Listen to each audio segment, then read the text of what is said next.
Shalom sahabatku, kembali sebelum kita masuk dalam perenungan firman Tuhan pada pagi hari ini, marilah kita terlebih dahulu menyerahkan hati dan pikiran kita kepada Tuhan di dalam doa. Tuhan, terima kasih untuk kasih setia Tuhan yang selalu berlaku dalam hidup setiap kami.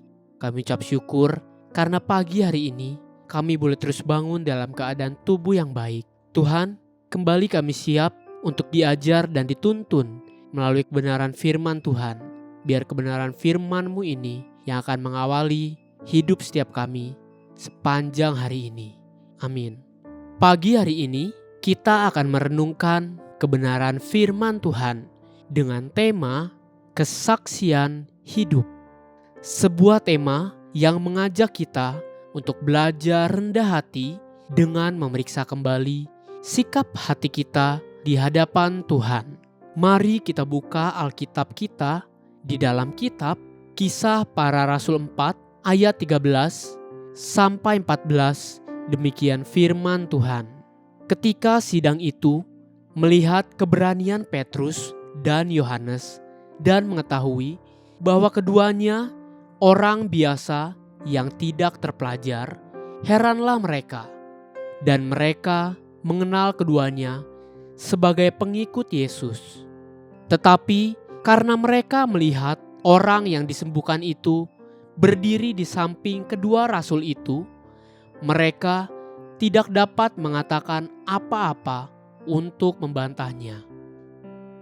Kita melihat sebuah peristiwa yang terjadi di antara rasul-rasul saat itu, di mana Petrus dan Yohanes tiba-tiba menjadi manusia yang luar biasa, padahal mereka dikenal sebagai orang biasa.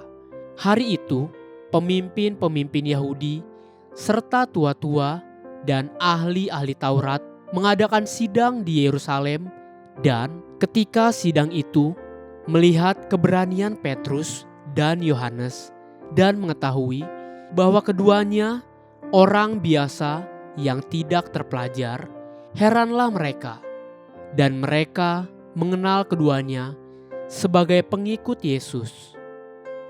Namun, kemudian di ayat selanjutnya, yaitu di Kisah Para Rasul 4 ayat 14 menuliskan demikian.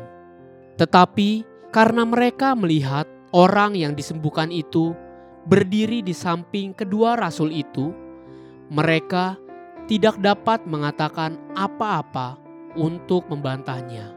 Dapatkah saudara melihat keganjilan, namun juga menjadi sebuah keajaiban sekaligus yang kita, gereja Tuhan, dapat belajar?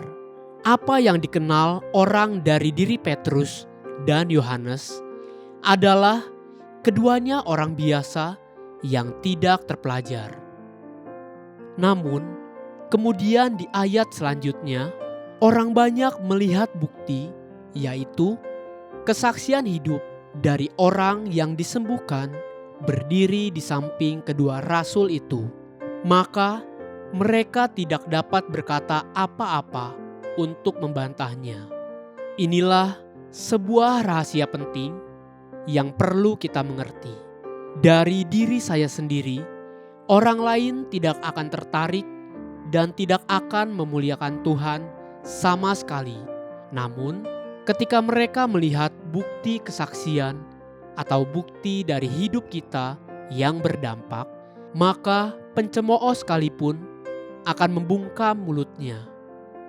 Bukankah Wahyu 12 ayat 10 berkata, "Dan mereka mengalahkan dia oleh darah anak domba dan oleh perkataan kesaksian mereka.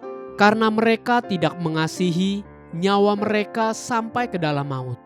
Jadi, darah anak domba dan kesaksian kitalah yang akan mengalahkan perbantahan dan kelaliman. Bukti kesaksian hidup kitalah yang akan membuka mata orang lain untuk melihat Tuhan di dalam kita. Itulah yang menarik orang banyak, bukan dari diri kita sendiri. Haleluya, sahabatku, biarlah firman Tuhan pagi ini menjadi terang bagi langkah kita dan kekuatan bagi perjalanan hidup kita sepanjang hari ini. Mari kita menutup renungan ini dengan doa. Terima kasih Tuhan Yesus yang baik untuk kebenaran firman-Mu yang telah Engkau sampaikan buat hidup setiap kami. Tuhan, kami mau untuk selalu belajar menjadi saksi-Mu di dalam kehidupan kami. Amin. Jesus loves you, and so do I.